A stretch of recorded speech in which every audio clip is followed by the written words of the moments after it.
field too. A great opportunity this weekend to celebrate one of the greats that's ever played here too, Al Wilson. Honored to have him lead our Vol walk here on Saturday afternoon. Great opportunity for our fans to really just emphasize what he means to Vol Nation and what he's done. A guy that to me embodies everything that it means to be a volunteer. A guy that cares about his teammates still to this day more than he cares about himself. Guy that plays the right way, has always done that. Honored to have him here and looking forward to having him spend some time with our football team over the course of the weekend too. So with that, I'll open it up to some questions. We'll start with Vince, then we'll go to Austin.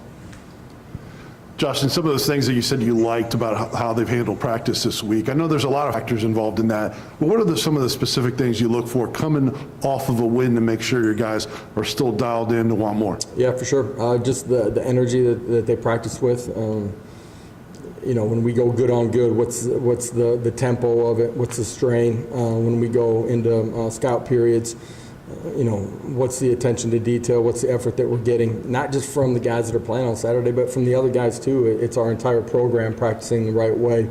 We're starting to develop good habits, not where we need to be.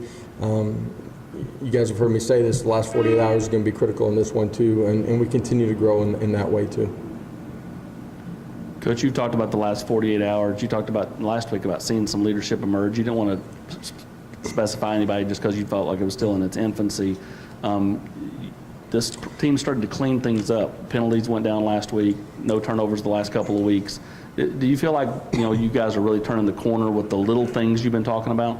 I think we're going to find out Saturday afternoon at 12 o'clock. You're only as good as your next one. I do think there's attention to the detail of those things. Those are things that we've been emphasizing as a coaching staff since we got here. There's a growth to it. You've heard me say we're kind of in a race against ourselves to be as good as we can. They've taken more ownership. There's some ownership from leadership within the locker room. We talked about that, a week and a half ago. But I think our guys are starting to grow that way too. But you don't ever take those things for granted. The only thing that matters is Saturday at 12 o'clock. Jimmy and Ben. Josh, what impresses you most about South Carolina's offense, and what impresses you most about South Carolina's defense? Defensively, turnovers, interceptions, fumbles, they rip at it every time that they get an opportunity. You can't just sit back in the pocket. They have the ability to change the game with the way that they rush the quarterback. Offensively, their ability to maintain some balance, the athleticism of the quarterback at times to get outside of the pocket and make plays too. That's something that has hurt us in the past, that we got to do a great job of pushing the pocket, but then having rush integrity in our lanes too, and making sure that we bottle him up. Josh, you all have had more noon games than not this year and have still been able to get out to fast starts. How much do you think practicing in the morning has helped with fast starts in those noon games? I mean, I've practiced later in the afternoon and started fast with early games and vice versa too, in a not positive way. I think it comes down to your competitive spirit, how your approach has been in the hours and days that lead up into it, and then just the ability to go out and perform at the right level. So. Mike? Josh, when was the black jersey concept something that you heard about or kind of learned about, and why was that something that you and your staff embraced? Yeah, first meeting that I had with the football team the day that I got introduced. I told you we spent an hour and 15, hour and 30 minutes, and they were talking about a lot of things that matter, some things that they felt like were important. Jerseys were at the end of that conversation. To me, the player experience is at the forefront of everything that we do. Right? There's non-negotiables from myself and our coaching staff and how you gotta attack every day, whether that's in the weight room, whether that's class, whether that's on the football field, right? But then there's some things that you want to give them ownership in and make the player experience as good as it can be on and off the field. Uniforms is something that it's important to them, and in some ways it's important in the recruiting world as well.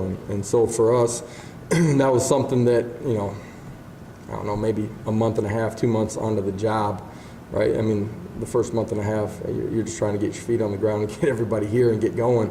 But after that, it's something that we started to talk with the administration about and worked on some designs. Obviously, just with the pandemic and everything that's gone on, you know, supply chains and those types of things kind of limited our options as late in the process as we were, and so that's how we decided to go with the black and orange in this first rendition.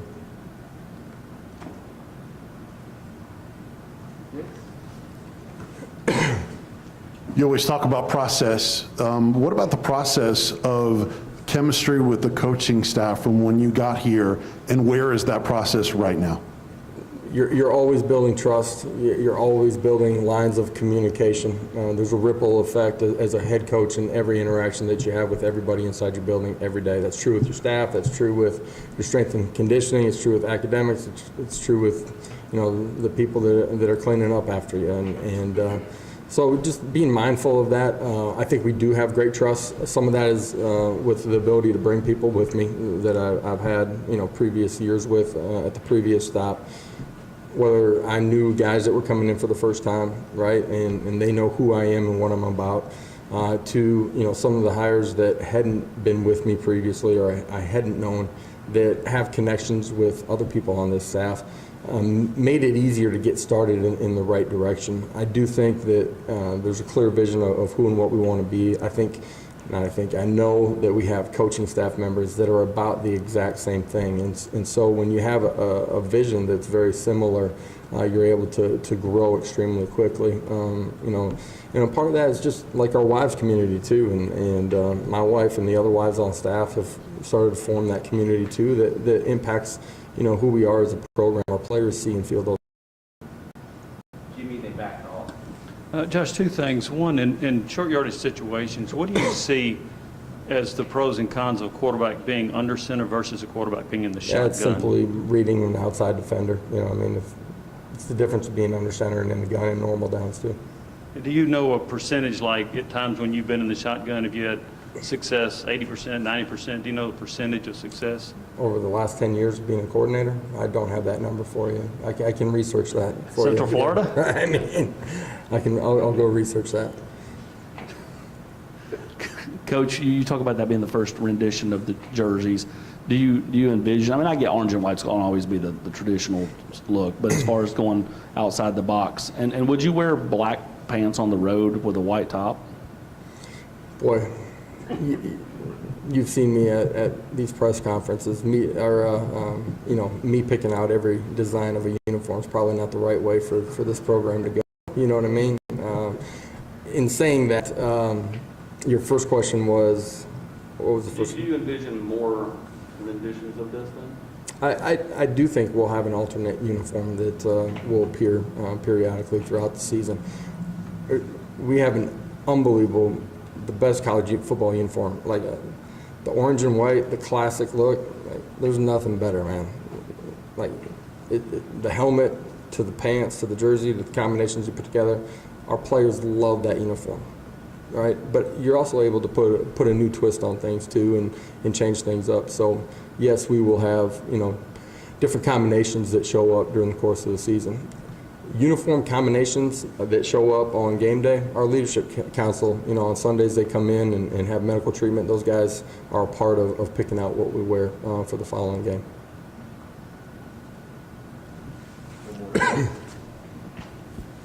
South Carolina had a player, a defender, get rid of the football before crossing the end zone. Two things. One, has that ever happened to you as a coach of one of your players? And how much do you guys teach that kind of thing and prevent it? Never happened as a coach, happened as a player. I had a teammate that did it in a big football game. We showed two clips prior to them, prior to it happening, that happened during the course of the season. One where we were close to doing the same thing. Those are educational opportunities. We always pick plays that happen throughout the country and show them in our Monday team meeting as we debrief from the previous week. Those are also things that we show during the course of training camp too. Anything else for Coach? All right, thank you. Great, guys. Appreciate it. Thank you. Enjoy the Thursday. Let's go. Okay. Yep. guys. Thank you.